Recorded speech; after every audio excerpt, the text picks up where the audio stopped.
కుమారుణ్ణి పానకాలపాడు మేము అడిగితే వారు ఫోన్లోని ఎస్ అన్నారు. మేము ఇంటికి పోతే దీనికోసం ఇంత రావాల్సిన అవసరం లేదని 6 కావాలంటే 6, 6, 12, 12, 14, 19 చివరికి 22 అటాచ్డ్ వాష్రూమ్స్ కూడా బ్రహ్మాండంగా ఏర్పాటు చేసినందుకు వారి కుటుంబ సభ్యులు కూడా మేము ధన్యవాదాలు తెలియజేస్తున్నాం. తర్వాత చిట్టాపత్తిన విజయభాస్కర్ రెడ్డి గారు, చిట్టాపత్తిన సత్యనారాయణ రెడ్డి గారు వారు తండ్రి గారు మల్లారెడ్డి గారితో చర్చించి ఇక్కడ కాంపౌండ్ కూడా బాగుండాలి, మట్టి దున్ను ఉందని చెప్పేసి వారు కూడా ముందుకొచ్చి ఈ కాంపౌండ్ మొత్తాన్ని కూడా గ్రానైట్ యొక్క రాళ్లతో ఆధునికించి సర్వాంగ సుందరంగా ఏర్పాటు చేసినందుకు చిట్టాపత్తిన మల్లారెడ్డి గారిని, అదేవిధంగా వారి కుమారుడు సత్యారెడ్డి గారిని కూడా అభినందిస్తూ ఉన్నాం. తర్వాత ఈ యొక్క డైనింగ్ హాల్లో మెస్ లో అన్నం వండడానికి ఇబ్బంది వస్తుందని ఆలోచించినప్పుడు మేము మన మత్తుల బ్రహ్మారెడ్డి గారిని ద్వారా సంప్రదించినప్పుడు ముందుకొచ్చి మన రిటైర్డ్ ఐఏఎస్ కొన్నేడు తాటిపత్తి వెంకారెడ్డి గారు జ్ఞాపకార్థం వారి కుమారుడు తాటిపత్తి మల్లికార్జున గారు ముందుకొచ్చి ఆ యొక్క స్టీమ్ సిస్టాన్ని బ్రహ్మాండంగా ఆచరణలో పెట్టినటువంటి వైఎస్ఆర్ కాంగ్రెస్ పార్టీ ప్రతినిధురాలుగా ఈ రోజున ప్రకాశం జిల్లా పరిషత్ చైర్మన్గా బాధ్యత వహిస్తూ మనకున్నటువంటి ప్రత్యేక పరిస్థితుల్లో రాష్ట్ర వ్యాప్తంగా కూడా అతి దారుణంగా ప్రవర్తించినటువంటి కొన్ని జిల్లాలు ఉన్నాయి. కానీ నా సీటు తాకండి చూద్దామనేటటువంటి విధంగా ఒక ఆదర్శవంతమైనటువంటి పాలన అందిస్తూ మహిళా లోకానికి ఆదర్శవంతరాలుగా పరిపాలిస్తున్నటువంటి గౌరవనీయులు పూచపల్లి వెంకన్న, గౌరవనీయులు యువకుడు దివంగత ముఖ్యమంత్రి వైఎస్ రాజశేఖర రెడ్డి గారు మనందరం కూడా దైవంగా భావించేటటువంటి ఆ దైవం గతించిన తర్వాత దురదృష్టవశాత్తు ఓదార్పు యాత్ర మొదలుకొని ఇప్పటి వరకు కూడా ఆ కుటుంబానికే కట్టుబడి ఆ కుటుంబం యొక్క ఆశయాలను ప్రజల్లోకి తీసుకెళ్ళి రాజకీయాల్లో తనకంటూ ఒక్క మచ్చ కూడా లేకుండా పరిపాలన దక్షుడిగా యువకుడిగా ఉండి డాక్టర్గా చదువుకొని ఈ రోజున మరి 2 సార్లు శాసనసభకు ఎన్నికై మండల్ ఎంపీపీ దగ్గర నుండి శాసనసభ్యుడికే కాకుండా ఈ రోజున గౌరవనీయులు మన మాజీ ముఖ్యమంత్రి ప్రియతమ నాయకులు ప్రకాశం లైబ్రరీ అయితేమి, కాన్ఫరెన్స్ అయితేమి, ఇంత ఆధునిక ఫెసిలిటీలతో ఈరోజు ఏర్పాటు చేసుకోవడానికి ముందుకొచ్చి సహాయం చేసిన దాతలందరికీ కూడా ముందు పేరున నమస్కరించుకుంటున్నాను. నేను 2014-15లో అనుకుంటాను ఎంపీగా ఉన్నప్పుడు రెడ్డి హాస్టల్కి రావడం జరిగింది. అప్పుడు కూడా రెడ్డి హాస్టల్ పరిస్థితి అంత గొప్పగా ఏం లేదు. బట్ విద్యార్థులు కొంతమంది ఉన్నారు, చదువుకునే విద్యార్థులు బాగానే చదువుకున్నారు, కానీ మెయింటెనెన్స్ కూడా ఆశించిన స్థాయిలో ఆ రోజుల్లో లేదు. అప్పుడే చెప్పడం జరిగింది, ఈ హాస్టల్ అభివృద్ధి చేయడానికి నా ముందు సహాయం చేయడానికి ఎప్పుడైనా నేను ముందుంటానని చెప్పడం జరిగింది. ఇది మంచి కార్యక్రమం, తప్పకుండా చేయండి. సమాజంలో ఆర్థికంగా బలంగా ఉన్నవాళ్ళు, మన తోటి వాళ్ళు, ఇంకా వెనుకబడిన వాళ్ళు, ఆర్థికంగా సౌకర్యాలు లేని వాళ్ళు, వాళ్ళ జీవితంలో పైకి రావాలంటే మనలాంటి వాళ్ళు ముందుకు వచ్చి సహాయం చేస్తేనే వాళ్ళు కూడా వాళ్ళలో ఉండే శక్తి సామర్థ్యాలు పెదిగించుకొని పైకి వచ్చేదానికి అవకాశం ఉంటుంది. కాబట్టి ఇట్లాంటి కమ్యూనిటీ పరంగా నడిచే విద్యా సంస్థలు కానీ హాస్టల్స్ కానీ దోహదపడాలని చెప్పి ఈ సందర్భంగా మీకు అందరికీ కూడా సభాముఖంగా విజ్ఞప్తి చేస్తూ ఉన్నాం. ఇప్పుడు సుమారుగా 120 మంది విద్యార్థులు ఉన్నారని చెప్తున్నారు. ఇంకా కూడా విద్యార్థులు ఎక్కువగా అవకాశాలు కల్పించేదానికి, ఇక్కడ ఉండేదానికి కృషి చేయాలని చెప్పి ఈ మేనేజ్మెంట్ వాళ్ళని, కేవీ రమణారెడ్డిని, ఆదిరెడ్డిని, వీళ్ళందరినీ కూడా కోరుతున్నాను. అదేవిధంగా ఇందాక విజయభాస్కర్ చెప్పినట్టు ఈ రెడ్డి హాస్టల్ ఇక్కడ ఆడిటోరియం నిర్మించాలి అని చెప్పారు. చాలా మంచి ఆలోచన. తప్పకుండా ఆడిటోరియం నిర్మిస్తే దాని ద్వారా కూడా ప్రైవేట్ కార్యక్రమాలకు ఆడిటోరియం రెంట్కి ఇచ్చి ఆదాయ వనరులు క్రియేట్ చేసుకోవచ్చు. కాబట్టి ఆ కార్యక్రమం చేద్దాం. అదేవిధంగా ఇందాక ఎవరో సభ్యులు చెప్తూ ఓల్డ్ ఏజ్ హోమ్ కూడా ఒకటి రెడ్డి హాస్టల్ తరఫున పెట్టాలన్నారు. తప్పకుండా చేయండి. ఈ 2 కార్యక్రమాలే కాకుండా స్కిల్ డెవలప్మెంట్ సెంటర్ కూడా పెడదాం. ఇక్కడ మన దగ్గర చదువుకునే విద్యార్థులు వాళ్ళ కాళ్ళపై వాళ్ళు నిలబడటం కోసం ఏ స్కిల్స్ అవసరమో ఆ skill development central government organisation ఉంది. మనం ఫెసిలిటీ క్రియేట్ చేస్తే వాళ్ళు ఇక్కడికి వచ్చి మనకి ట్రైనింగ్ ఫెసిలిటీ అంతా ఇస్తారు.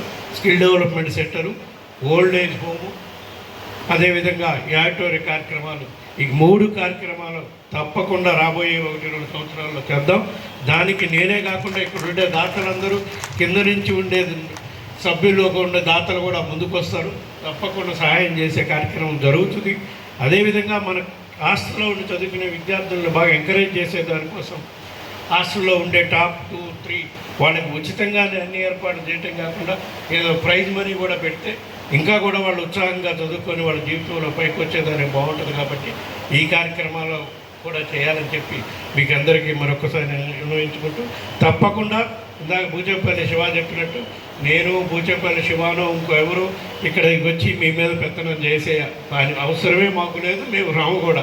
కానీ మీరు దీన్ని సంస్థని దీని కళ్ళపై దీన్ని నిలబడేటట్టు నడవాలంటే, సస్టైన్గా నడవాలంటే ముందు కార్పస్ క్రియేట్ చేయండి.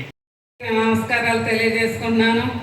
ఈరోజు నీలం సంజయ్ రెడ్డి గారు, మన రాజశేఖర రెడ్డి అన్న గారు విగ్రహ ఆవిష్కరణకు విచ్చేసిన సభాధ్యక్షులు రమణారెడ్డి గారికి, మనకు ముఖ్య అతిథిగా విచ్చేసిన మన వైవి సుబ్బారెడ్డి అన్న గారికి, ఈరోజు వైవి సుబ్బారెడ్డి అన్న ముందుగా హ్యాపీ బర్త్డే సుబ్బారెడ్డి అన్న గారు. అదేవిధంగా మన దర్శి ఎమ్మెల్యే బూచేపల్లి శివప్రసాద్ రెడ్డి గారు, భక్తులు బ్రహ్మానందరెడ్డి గారు, వేదిక మీద ఉన్న ప్రతి ఒక్కరికి పేరు పేరున అందరికీ నా నమస్కారాలు తెలియజేసుకుంటున్నాను. ఈరోజు ఎంత అభివృద్ధి కార్యక్రమం జరిగిందంటే మన రెడ్డిస్ హాస్టల్ దాతల దయవల్లే మనందరం ఈ రెడ్డిస్ హాస్టల్ ముందుకు నడపగలుగుతున్నాము.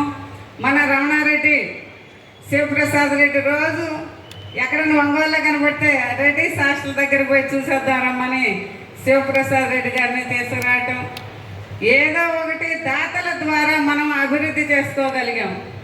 ఈరోజు ఎంత అభివృద్ధి జరిగిందంటే ఆ రోజు చాలా బాధాకరం అనిపించింది. నేను ఒకరోజు హాస్టల్కి వచ్చినప్పుడు పిల్లలు చదువుకునేటప్పుడు వాళ్ళకి కనీసం పడుకోవడానికి బెత్తలు కానీ దుప్పట్లు కానీ ఏముండేవి కాదు.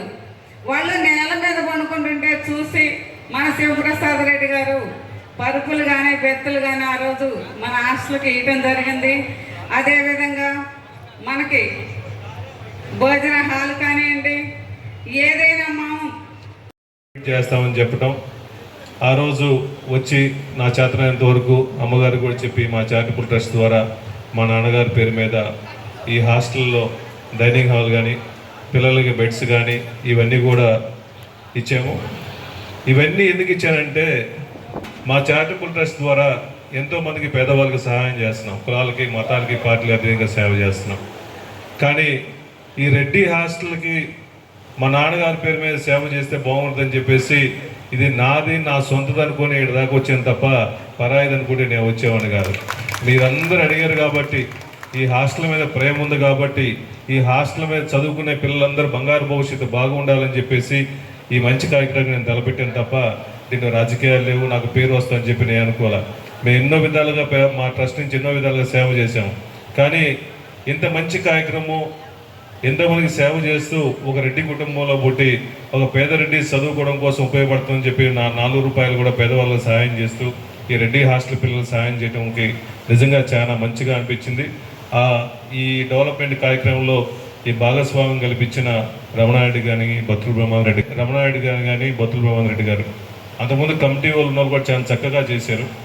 రమణారెడ్డి అన్న వచ్చిన తర్వాత, బత్తుల బ్రహ్మానంద రెడ్డి అయిన తర్వాత వాళ్ళను హింస పెట్టారో ప్రేమించారో ఏ విధంగా నానా రకాలుగా ఎంతో విజయభాస్కర్ అన్న కానీ ఎంతమంది సుమారుగా 2 కోట్ల రూపాయలు పై చిలుక 2 కోట్ల 30 లక్షల పై చిలుక వీళ్ళని నమ్మి ఈ హాస్టల్లో డెవలప్ చేశారంటే వీళ్ళ మీద నమ్మకంతో డెవలప్ చేశారు కదా.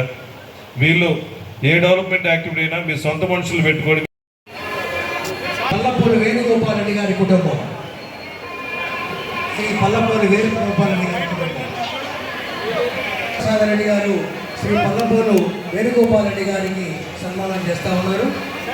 తదుపరి శ్రీ తాటిపట్టి మల్లికార్జున రెడ్డి గారు.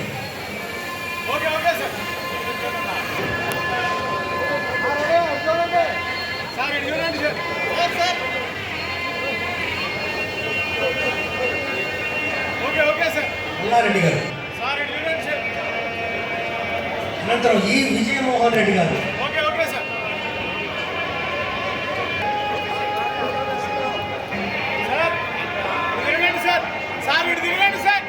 రావణారెడ్డి వాకా సంజీవ్ రెడ్డి గారి కుటుంబం. అనంతరం రావూరి లింగారెడ్డి గారు, మాజీ సర్పంచ్ పైన పెట్టారు.